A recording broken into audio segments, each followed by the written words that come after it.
ଜଣେ ଅନାଥ ଝିଅ ଆଉ ଦଣ୍ଡ ରୂପରେ ମିଳିଥିବା ବାହାଘର। ଗାଁରେ ଜଣେ ଅଜଣା ଭିକାରୀଟିଏ କିଛି ଦିନ ହେବ ମନ୍ଦିର ବାହାରେ ବସିଥିଲା। କାହାକୁ ବି ହେଲେ ଏହା ଜଣା ନଥିଲା ଯେ ସେ କିଏ ଆଉ କେଉଁଠୁ ଆସିଛି। ଆଉ ଗୋଟିଏ ଦିନ ସେଇ ଭିକାରୀ ସହିତ ମାମୁଁ ନିଜ ଅନାଥ ଝିଅର ବାହାଘର ଜବରଦସ୍ତି କରାଇଦେଲା ଦଣ୍ଡ ସ୍ୱରୂପ। ହେଲେ କିଛି ସପ୍ତାହ ପରେ କିଛି ଏମିତି ଘଟିଲା। ହେଲେ ସେ ଝିଅଟି କିଏ ଥିଲା ଆଉ ତା ବାହାଘର ଏକ ଅଜଣା ଭିକାରୀ ସହିତ କାହିଁକି ହେଲା? କାହାଣୀଟିର ସମ୍ପୂର୍ଣ୍ଣ ସତ ଜାଣିବା ପାଇଁ ଭିଡ଼ିଓଟିକୁ ଶେଷ ପର୍ଯ୍ୟନ୍ତ ନିଶ୍ଚିନ୍ତ ଦେଖନ୍ତୁ, କାହିଁକି ନା ଏହି କାହାଣୀର ସତ ଆପଣଙ୍କର ସବୁ ଭାବନାକୁ ଦୋହଲାଇ ଦେବ। ଗାଁର ହାଲକା ମାଟି କାଦୁଅ ଭରା ରାସ୍ତାରେ ଏକ କୁହୁଡ଼ି ପସରା ଥିଲା। ଶୀତ ଦିନର ପ୍ରସ୍ଥାନ ଏବଂ ଖରାଦିନର ଆଗମନରେ ସମସ୍ତଙ୍କ ଶରୀରରେ ଝାଳ ବହୁଥିଲା। ହେଲେ ଏକ ଝିଅଟିଏ ଥିଲା ଯାହା ଆଖିରେ ବହୁତ ବଡ଼ ବଡ଼ ସ୍ୱପ୍ନ ଥିଲା। ତା ନାଁ ଥିଲା ଶ୍ରେୟା। ବୟସ 22 ବର୍ଷ। ହେଲେ ଚେହେରାରେ ଏମିତିକା ଥକାପଣର ପ୍ରଭାବ ଥିଲା ଯେ ଯେମିତିକି ଜୀବନର ଅନେକ ବର୍ଷ ଧରି ତା କଲିଜାକୁ ରଗଡ଼ି ଚାଲିଛି। ଶ୍ରେୟା ପାଇଁ ଏ ଗାଁ କେବେ ହେଲେ ବି ଘର ନଥିଲା। ଏହା ତା ପାଇଁ ବାସ୍ କେବଳ ଏକ ଜାଗା ଥିଲା ଯେଉଁଠିକି ତାକୁ ଫେରିକି ଆସିବାକୁ ପଡ଼ିଥିଲା।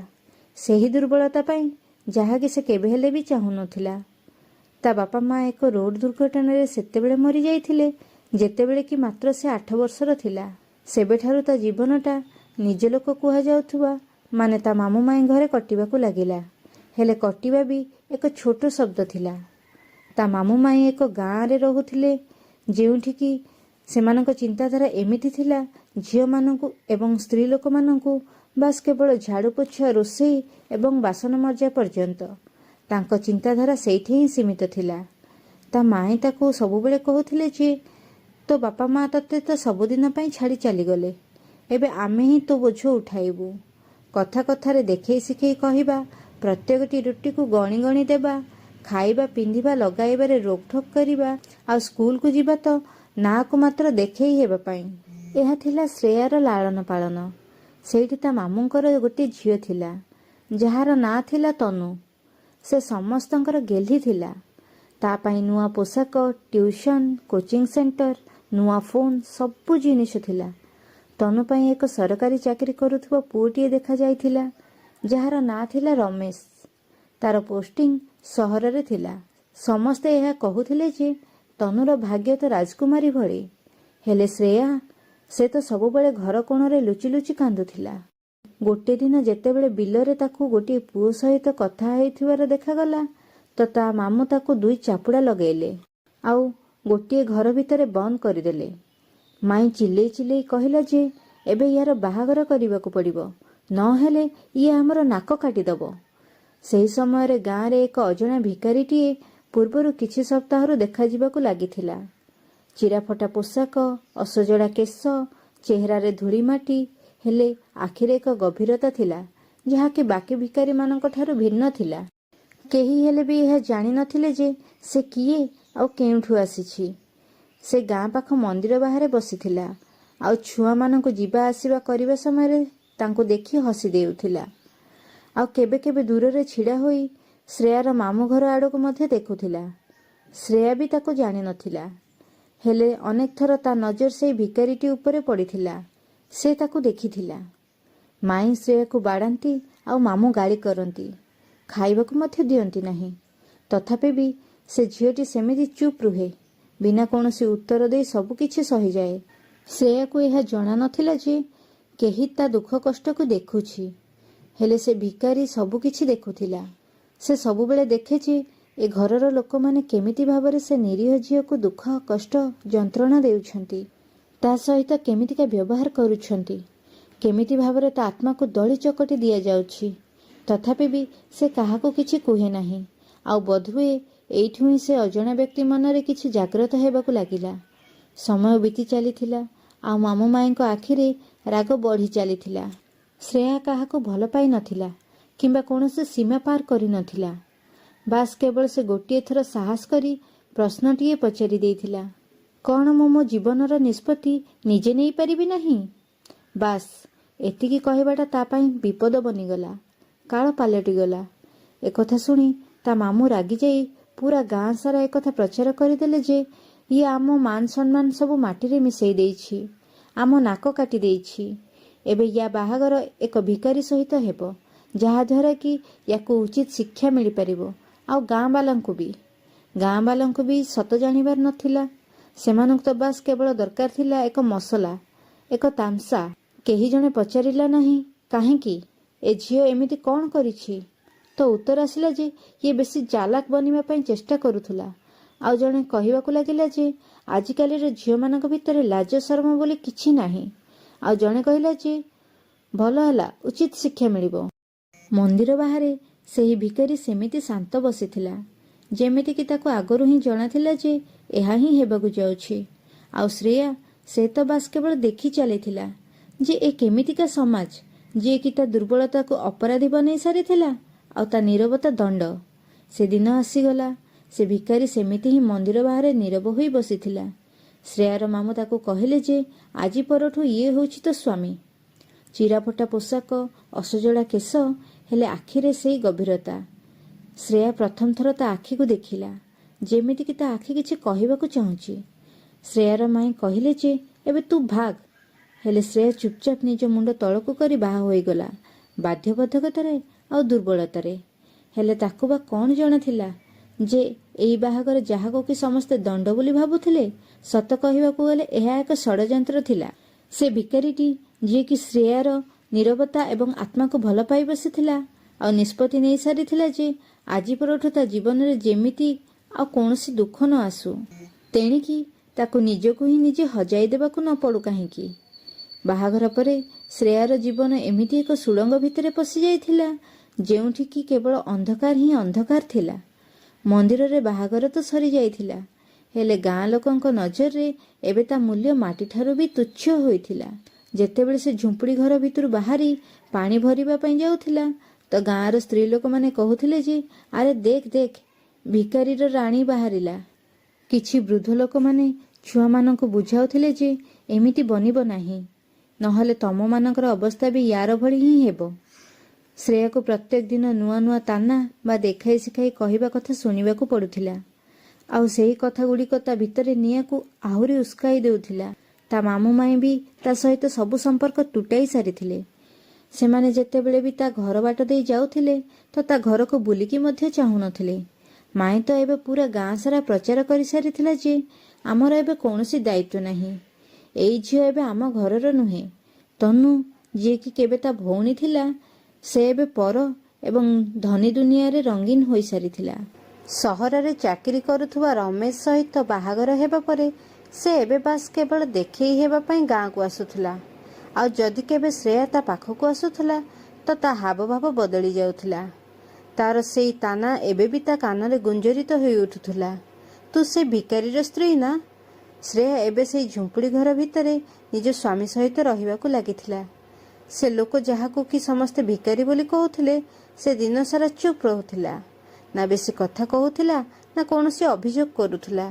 ସେ ପ୍ରତ୍ୟେକ ଦିନ ସକାଳୁ ଜଲ୍ଦି ଉଠି ଝୁମ୍ପୁଡ଼ି ଘର ବାହାରେ ଝାଡ଼ୁ ଲଗାଉଥିଲା, ଆଉ ତାପରେ କେଉଁଠୁ କିଛି ଶୁଖିଲା ରୁଟି ନେଇକି ଆସୁଥିଲା, ଆଉ ତାପରେ ଦୁଇ ଜଣଙ୍କ ପାଇଁ ଖାଇବା ତିଆରି କରୁଥିଲା।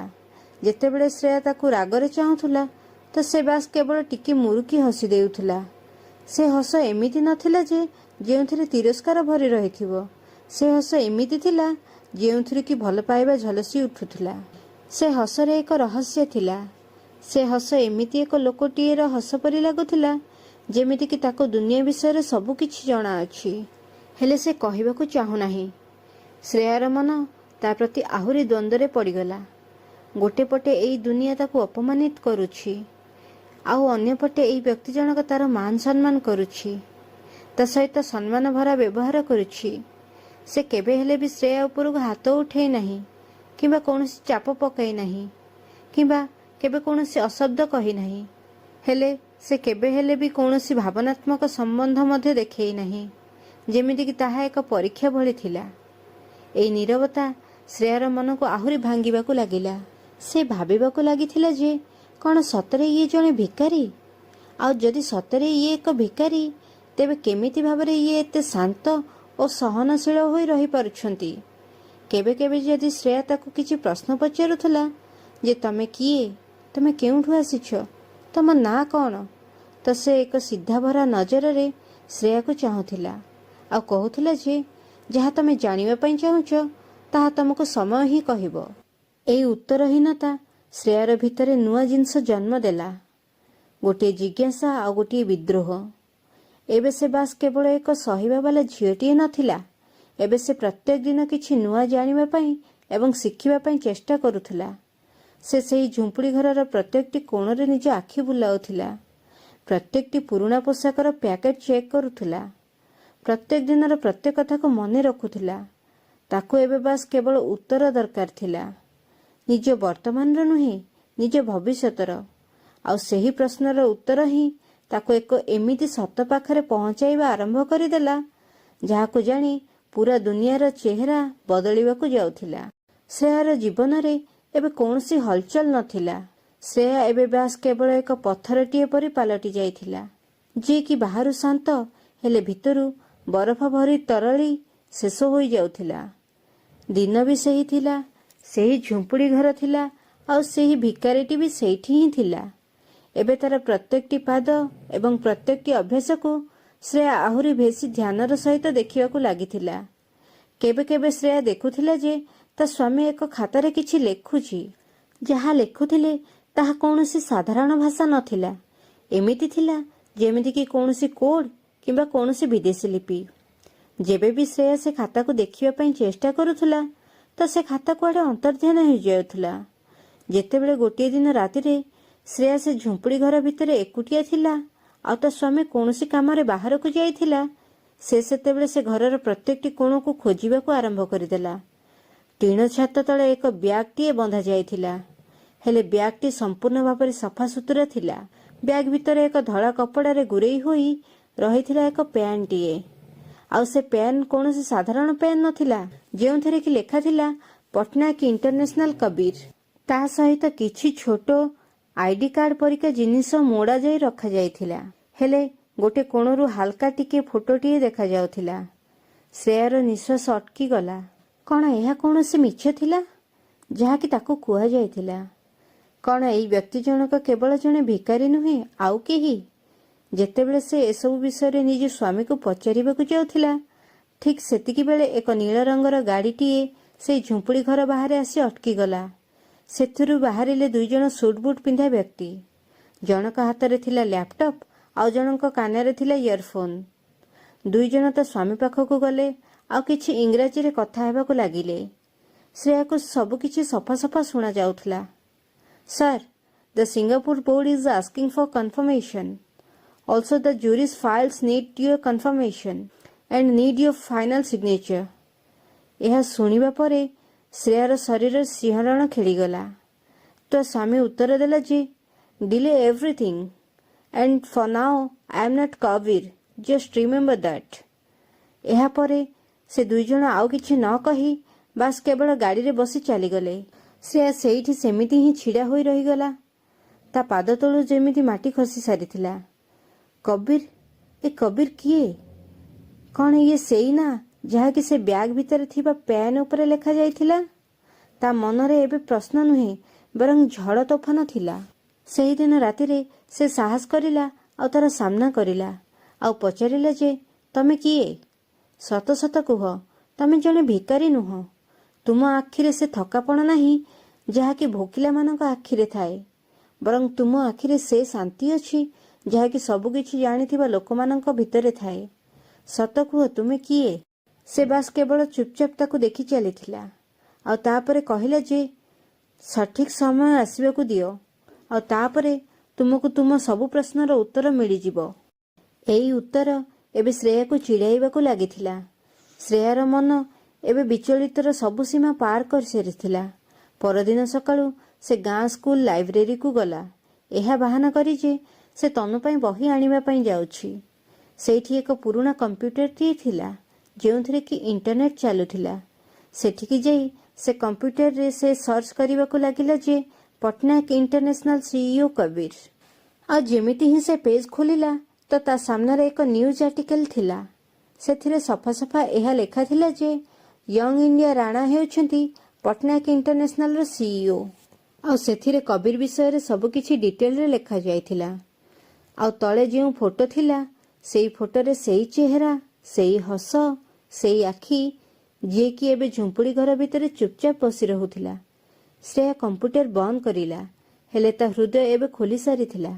ସେ ଦୌଡ଼ି ଦୌଡ଼ି ଝୁମ୍ପୁଡ଼ି ଭିତରକୁ ଫେରିଲା। ତା ସ୍ୱାମୀ ଏବେ ବି ସେଠି ବସି ରହୁଥିଲା ଚୁପଚାପ। ଶ୍ରେୟା ତାକୁ କହିଲା ଯେ, ତମେ ମୋତେ ମିଛ କହିଛ। ତମେ ଜଣେ ଭିକାରୀ ନୁହେଁ, ତମେ ଜଣେ ଅରବପତି। ଆଉ ତମେ ମୋତେ କାହିଁକି ବାହା ହେଲ? ଜଣେ ଅଜଣା ଏବଂ ଗୋଟିଏ ଦୁର୍ବଳ ଝିଅକୁ? କାହିଁକି ତମେ ଏସବୁ ନାଟକ କରିଲ? ସେ ବ୍ୟକ୍ତି ଜଣକ ହାଲକା ଟିକେ ମୁରୁକି ହସିଦେଲା ଆଉ କହିଲା ଯେ, କାହିଁକି ନା ମୋତେ ଏକ ଏମିତି ଝିଅଟିଏ ଦରକାର ଥିଲା ଯିଏକି ମୋ ଧନ ସମ୍ପତ୍ତିକୁ ନୁହେଁ ବରଂ ମୋ ଆତ୍ମାକୁ ଭଲ ପାଇବ। ଏହା ଶୁଣି ଶ୍ରେୟା ସ୍ଥାଣୁ ପାଲଟି ଯାଇଥିଲା। ତା ଆଖିରେ ଲୁହର ଧାର ବହିବାକୁ ଲାଗିଲା। ହେଲେ ଏ ଲୁହ ଯନ୍ତ୍ରଣାର ନଥିଲା, ବରଂ ଆଶ୍ଚର୍ଯ୍ୟ ଏବଂ ରାଗର ଥିଲା। ତେବେ କ'ଣ ଏହି ବାହାଘର ବି ଏକ ପରୀକ୍ଷା ଥିଲା? ସେ ଚୁପ୍ ରହିଲା। ସେ ଧୀର ସ୍ୱରରେ କହିଲା ଯେ, ଏ ବାହାଘର ମୋ ପାଇଁ ଏକ ପ୍ରୟୋଗ ଥିଲା।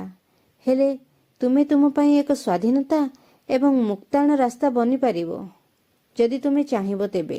କାହିଁକି ନା ସେ ଜାଣିଥିଲା ଯେ ସେଇ ହାତ ସହିତ ସେ ପୁରା ଦୁନିଆକୁ ନିଜ ହାତ ମୁଠାରେ କରିପାରିବ। ହେଲେ ସେ ହାତକୁ ଧରିବା ପୂର୍ବରୁ ତାକୁ ନିଜକୁ ନିଜେ ଦେଖିବାକୁ ପଡ଼ିବ। କ'ଣ ସେ ସେହି ଭିକାରୀକୁ ଭଲ ପାଇ ବସିଥିଲା, ନା ସେ କୋଟିପତି ବ୍ୟକ୍ତିକୁ? କ'ଣ ସତରେ ତା ଜୀବନର ଏତେ ବଡ଼ ନିଷ୍ପତ୍ତି ବାସ୍ କେବଳ ଏକ ପରୀକ୍ଷା ଥିଲା? ଆଉ ସବୁଠୁ ବଡ଼ କଥା ଏହା ଥିଲା ଯେ ସେ ସବୁ କଥା ଜାଣିସାରିଛି। ତେବେ କ'ଣ ସେ କବିଠାରୁ ଦୂରେଇ ଯିବ, ନା ଆହୁରି ବେଶୀ ନିକଟତର ହୋଇଯିବ? ଏସବୁ ପ୍ରଶ୍ନର ଉତ୍ତର ମିଳିବା ପୂର୍ବରୁ ଗାଁକୁ ଆଉ ଏକ ବଡ଼ ଝଡ଼ ତୋଫାନ ଚାଲି ଆସିଲା। ତନୁର ବାହାଘର ଭାଙ୍ଗି ଯାଇଥିଲା। ସେଇ ତନୁ ଯାହା ପାଇଁ ତା ମାମୁଁ ମାଇଁ ସବୁକିଛି ତ୍ୟାଗ କରିଦେଇଥିଲେ। ଏବେ ସେମାନେ ନିଜ ନିଷ୍ପତ୍ତି ଉପରେ ହିଁ ପଶ୍ଚାତାପ କରୁଥିଲେ। ତନୁର ସରକାରୀ ଚାକିରିବାଲା ସ୍ୱାମୀ ରମେଶ ତାକୁ ସବୁବେଳେ ମାରପିଟ କରୁଥିଲା। ଗୋଟେ ଦିନ ତ ସେ ତାକୁ ଏମିତି ବାଡ଼େଇଥିଲା ଯେ ତନୁ ଅଧମର ଅବସ୍ଥାରେ ନିଜ ବାପା ଘରକୁ ଚାଲି ଆସିଥିଲା। ତା ଆଖି ଫୁଲି ଯାଇଥିଲା, ଓଠ ଫାଟି ଯାଇଥିଲା, ଆଉ ଚେହେରା ତ ଏମିତି ହୋଇଯାଇଥିଲା ଯେମିତିକି କେହି ତା ଚେହେରାକୁ ରଗଡ଼ି ରଗଡ଼ି ମଣିଷତ୍ୱକୁ ମାରି ଦେଇଛି। ତା ମାମୁଁ ଚୁପ୍ ଥିଲେ ଆଉ ତା ମାଇଁ କାନ୍ଦି ଚାଲିଥିଲେ। ଆଉ ଶ୍ରେୟା, ଯିଏକି ସବୁବେଳେ ସେ ଘରୁ କେବଳ ତିରସ୍କାର ହିଁ ପାଇଥିଲା, ସେ ଯନ୍ତ୍ରଣାକୁ ଚୁପଚାପ ଦେଖି ଚାଲିଥିଲା। ବିନା କୌଣସି ଅଭିଯୋଗରେ, ବିନା କୌଣସି ଦେଖେଇ ଶିଖେଇ କହିବାରେ। ବାସ୍ କେବଳ ଏକ ନୀରବତା, ଯାହାକି ଅନେକ ଗୁଡ଼ିଏ ପ୍ରଶ୍ନର ଉତ୍ତର ଠାରୁ ବି ଭାରି ଥିଲା। ଆଉ ସେଇଦିନ ରାତିରେ ହିଁ ତା ମାମୁଁର ଦୋକାନରୁ ଚୋରି ହୋଇଗଲା। ଆଉ ବାକି ଦୋକାନମାନେ ବି ତା ମାମୁଁକୁ ବାକି ଦେବା ପାଇଁ ମନା କରିଦେଲେ।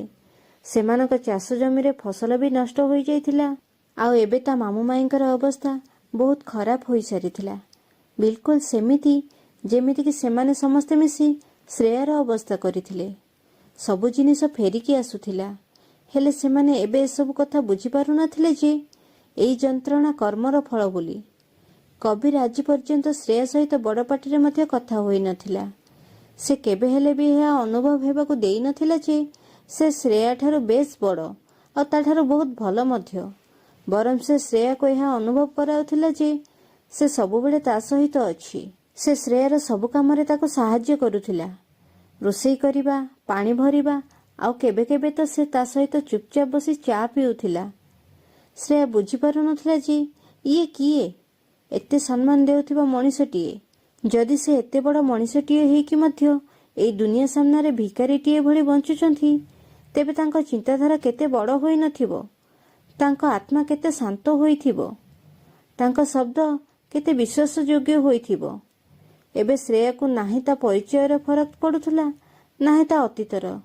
ବାସ୍ କେବଳ ଗୋଟିଏ କଥା ସବୁଦିନ ତା ହୃଦୟକୁ ଆସୁଥିଲା। ବୋଧହୁଏ ଏହା ହେଉଛି ସେହି ସମ୍ପର୍କ ଯାହାକି ପ୍ରକୃତରେ ସମ୍ମାନତାର ସହିତ ଆରମ୍ଭ ହୋଇଥାଏ, ଯେଉଁଠିକି କେବେ କେହି କାହା ଉପରେ ଭାରି ପଡ଼ନ୍ତି ନାହିଁ, ଯେଉଁଠିକି କେହି କାହାକୁ ବା ପରସ୍ପରକୁ ନୀଚ ଦେଖାନ୍ତି ନାହିଁ, ଛୋଟ ଅନୁଭବ ହେବାକୁ ଦିଅନ୍ତି ନାହିଁ। ଗୋଟେ ଦିନ କବିର ଚାଷ ଜମି ପାଖରେ ବସିଥିଲା। ଶ୍ରେୟା ତା ପାଖକୁ ଗଲା ଆଉ ତାକୁ ପଚାରିଲା ଯେ, ତମେ ମୋତେ କାହିଁକି ବାହା ହେଲ? କବିର ଟିକେ ମୁରୁକି ହସିଦେଲା ଆଉ କହିଲା ଯେ, ଯେଉଁଦିନ ମୁଁ ତୁମକୁ ପ୍ରଥମ ଥର ଦେଖିଥିଲି ସେଦିନ ମୁଁ ତୁମ ଆଖିରେ କେବଳ ଦୁଃଖ, କଷ୍ଟ, ଯନ୍ତ୍ରଣା ନୁହେଁ ବରଂ ଆପଣାପଣ ମଧ୍ୟ ଦେଖିଥିଲି। ଆଉ ମୋତେ ଜଣେ ଏମିତି ସ୍ତ୍ରୀଟିଏ ବା ଝିଅଟିଏ ଦରକାର ଥିଲା ଯିଏକି ମୋତେ ମୋ ନାଁ ଦ୍ୱାରା ନୁହେଁ ବରଂ ମୋତେ ମୋ ମଣିଷପଣିଆ ଦ୍ୱାରା ହିଁ ଆପଣାଇ ପାରିବ। ଶ୍ରେୟା ଆଖିରେ ଲୁହ ଚାଲି ଆସିଥିଲା। ହେଲେ ଏବେ ସେ ଲୁହ ଯନ୍ତ୍ରଣା କିମ୍ବା କୌଣସି କଷ୍ଟର ନଥିଲା, ବରଂ ଏହା ଏକ ନୂଆ ଆରମ୍ଭର ଥିଲା। ଗାଁରେ ହଲଚଲ ମଚି ସାରିଥିଲା। କେହି ଦେଖିଥିଲା, କେହି ଶୁଣିଥିଲା, ହେଲେ କାହାକୁ ହେଲେ ଏକଥା ବିଶ୍ୱାସ ହେଉନଥିଲା ଯେ ସେହି ଭିକାରୀ, ଯାହାକୁ କି ଲୋକମାନେ ଶ୍ରେୟା ଜୀବନର ସବୁଠାରୁ ବଡ଼ ଦୁର୍ଭାଗ୍ୟ ବୋଲି ଭାବୁଥିଲେ, ଏବେ ସେ ଧଳା ରଙ୍ଗର ସାର୍ଟ ଏବଂ ବ୍ଲୁ କଲରର ବ୍ଲେଜର ପିନ୍ଧି ନୀଳ ରଙ୍ଗର କାରରୁ ଓହ୍ଲାଇଥିଲା। ତା ସହିତ ଥିଲା ଜଣେ ବଡିଗାର୍ଡ, ଜଣେ ଡ୍ରାଇଭର, ଆଉ ପଛରେ ଛିଡ଼ା ହୋଇଥିଲା ନିଜେ ଶ୍ରେୟା। ଶ୍ରେୟା ଏବେ କୌଣସି ରାଜକୁମାରୀ ଠାରୁ କମ୍ ଲାଗୁନଥିଲା। ଏହା ଦେଖି ତା ମାମୁଁ ମାଇଁ ଆଶ୍ଚର୍ଯ୍ୟ ହୋଇଗଲେ। କବିର କହିଲା ଯେ ମୁଁ ହେଉଛି ସିଏ ଯାହାକୁ କି ଆପଣମାନେ ଦୂରେଇ ଦେଇଥିଲେ, ହେଲେ ଶ୍ରେୟା ଆପଣାଇ ନେଇଥିଲେ, ବିନା କୌଣସି ପ୍ରଶ୍ନରେ, ବିନା କୌଣସି ସର୍ତ୍ତରେ। ତାପରେ ଶ୍ରେୟା ତନୁକୁ କହିଲା, ଦୁଃଖ ତୋର ବି ବିଲକୁଲ ସେମିତି ଯେମିତିକି ମୋର ଥିଲା। ଏବେ ତୁ ନିଜକୁ ନିଜେ ଉଠାଇବା ପାଇଁ ଚେଷ୍ଟା କର, କୌଣସି ପୁରୁଷ ସାହାଯ୍ୟରେ ନୁହେଁ, ବରଂ ନିଜ ପରିଶ୍ରମ ଦ୍ୱାରା। ସାମ୍ନାକୁ ସତ ଆସିଲା, କବିର କୌଣସି ଭିକାରୀ ନଥିଲା, ବରଂ ଜଣେ କୋଟିପତି ଥିଲା। କବିର ଆଗକୁ ନିଜ କାହାଣୀ ଶୁଣାଇଲା।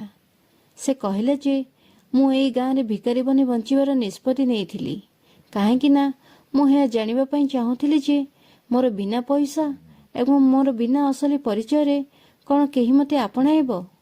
ଆଉ ଶ୍ରେୟା ତାହା କରିଲା। ସେ କେବେ ହେଲେ ବି ମୋତେ ମିଛ ଦେଖାଇବା ପାଇଁ ଚେଷ୍ଟା କରିନାହିଁ, କେବେ ହେଲେ ବି ଦେଖେଇ ଶିଖେଇ କହିନାହିଁ। ମୁଁ କେବେ ହେଲେ ବି ତାକୁ ଦୁଃଖ ଦେଇନାହିଁ। ଆଉ ସେ ମୋର ସବୁ ଯନ୍ତ୍ରଣାରେ ମୋ ସହିତ ଅଛି। ଆଜି ମୁଁ ଯାହା ବି କିଛି ହୋଇଛି ତାର ଶ୍ରେୟ ମୁଁ କେବଳ ତାକୁ ହିଁ ଦେବା ପାଇଁ ଚାହୁଁଛି। ଲୋକମାନେ କହୁଥିଲେ ଯେ ଏ ଝିଅଟି କିଛି ବି କରିପାରିବ ନାହିଁ। ତା ମାମୁଁ ତ ତାକୁ ଭିକାରୀର ଯୋଗ୍ୟ ମଧ୍ୟ ଭାବିନଥିଲେ। ଆଉ ଆଜି ସେଇ ଝିଅ ଏମିତି ଜଣେ ବ୍ୟକ୍ତିର ସ୍ତ୍ରୀ ଯାହା ପାଖରେ କି ସବୁ କିଛି ଅଛି। କ'ଣ କେବେ ଆପଣଙ୍କ ଜୀବନ ଶ୍ରେୟାର ଜୀବନ ଭଳି ରହିଛି, ଯେଉଁଠିକି ନିଜ ଲୋକମାନେ ହିଁ ନିଜ ଲୋକଙ୍କୁ ଭାଙ୍ଗି ଦେଇଥାନ୍ତି, ଯେଉଁଠିକି ଦୁନିଆ ଆପଣଙ୍କର ନୀରବତାକୁ ଆପଣଙ୍କର ଦୁର୍ବଳତା ବୋଲି ଭାବିଥାଏ। ଆପଣ ନିଜକୁ ନିଜେ ଖୋଜିବା ପାଇଁ ଚେଷ୍ଟା କରନ୍ତି, ତେବେ ମନେ ରଖନ୍ତୁ ଆପଣଙ୍କ ନୀରବତା ବି ଦିନେ କଥା କହିବ। ଆଉ ଯେତେବେଳେ ଆପଣଙ୍କ ସମୟ ବଦଳିବ, ସେତେବେଳେ ଯେଉଁ ଲୋକମାନେ ଆପଣଙ୍କୁ ନୀଚ ଦେଖାଇବା ପାଇଁ ଚେଷ୍ଟା କରୁଛନ୍ତି, ଆପଣଙ୍କ ମୁଣ୍ଡ ନୁଆଇବା ପାଇଁ ବାଧ୍ୟ କରୁଛନ୍ତି, ସେମାନେ ନିଜେ ହିଁ ଆପଣଙ୍କ ସାମ୍ନାରେ ନିଜ ମୁଣ୍ଡ ତଳକୁ କରି ଛିଡ଼ା ହୋଇଥିବେ। ସେଥିପାଇଁ ଜମାରୁ ମଧ୍ୟ ଭାଙ୍ଗି ପଡ଼ନ୍ତୁ ନାହିଁ, କାହିଁକି ନା ଯିଏ ସହିଥାଏ ସିଏ ହିଁ ଗୋଟେ ଦିନ ସବୁଠାରୁ ଉଚ୍ଚରେ ଉଡ଼ିଥାଏ। ଯଦି ଆପଣଙ୍କ ପାଖରେ ଆଜି କିଛି ବି ନାହିଁ, ତେବେ ଡରନ୍ତୁ ନାହିଁ, କାହିଁକି ନା ସମୟ ସମସ୍ତଙ୍କର ଆସିଥାଏ। ଆଉ ଯେତେବେଳେ ଆସିଥାଏ, ସେତେବେଳେ ସ୍ୱର ଶବ୍ଦ କରିନଥାଏ, ବରଂ ଇତିହାସ ବନିଥାଏ। ଆଉ ଗୋଟେ କଥା ସବୁବେଳେ ମନେ ରଖନ୍ତୁ, କାହାର ପୋଷାକକୁ ଦେଖି ତାର ଔକାତକୁ ସ୍ଥିର କର ନାହିଁ, ଚରିତ୍ରକୁ ଦେଖ, ତାର ସ୍ୱଭାବକୁ ଦେଖ। ସେଥିପାଇଁ କେବେ ହେଲେ ବି କାହା ଦୁର୍ବଳତାକୁ ନେଇ ତାକୁ ପରଖନ୍ତୁ ନାହିଁ, କାହିଁକି ନା କେତେବେଳେ ବି ତାର ସମୟ ଆସିପାରେ। ଆଉ ତାର ସମୟ ଆସିବା ପରେ ସେ ଆପଣଙ୍କ ଚିନ୍ତାଧାରାଠୁ ବି ଉପରକୁ ଉଠି ଯାଇପାରେ। ତେବେ ଦର୍ଶକ ବନ୍ଧୁମାନେ, ଆଶା କରୁଛି ଆଜିର ଏହି କାହାଣୀଟି ଆପଣମାନଙ୍କୁ ନିଶ୍ଚିତ ଭାବେ ପସନ୍ଦ ଆସିଥିବ। ପସନ୍ଦ ଆସିଥିଲେ ଭିଡ଼ିଓକୁ ଲାଇକ୍, ସେୟାର ଆଉ ଚ୍ୟାନେଲକୁ ସବସ୍କ୍ରାଇବ୍ କରିବାକୁ ବିଲକୁଲ ମଧ୍ୟ ଭୁଲନ୍ତୁ ନାହିଁ। ଆଉ ଆଜିର ଏହି କାହାଣୀଟି କେମିତି ଲାଗିଲା କମେଣ୍ଟ ବକ୍ସ ମାଧ୍ୟମରେ କମେଣ୍ଟ କରି ନିଶ୍ଚିନ୍ତ ଜଣାନ୍ତୁ। ତାହେଲେ ଆଜି ପାଇଁ ରହୁଛି। ପୁଣି ଦେଖାହେବ ଆଉ ଏକ ସୁନ୍ଦର କାହାଣୀ ସହିତ ଆଉ ଏକ ନୂଆ ଭିଡ଼ିଓରେ।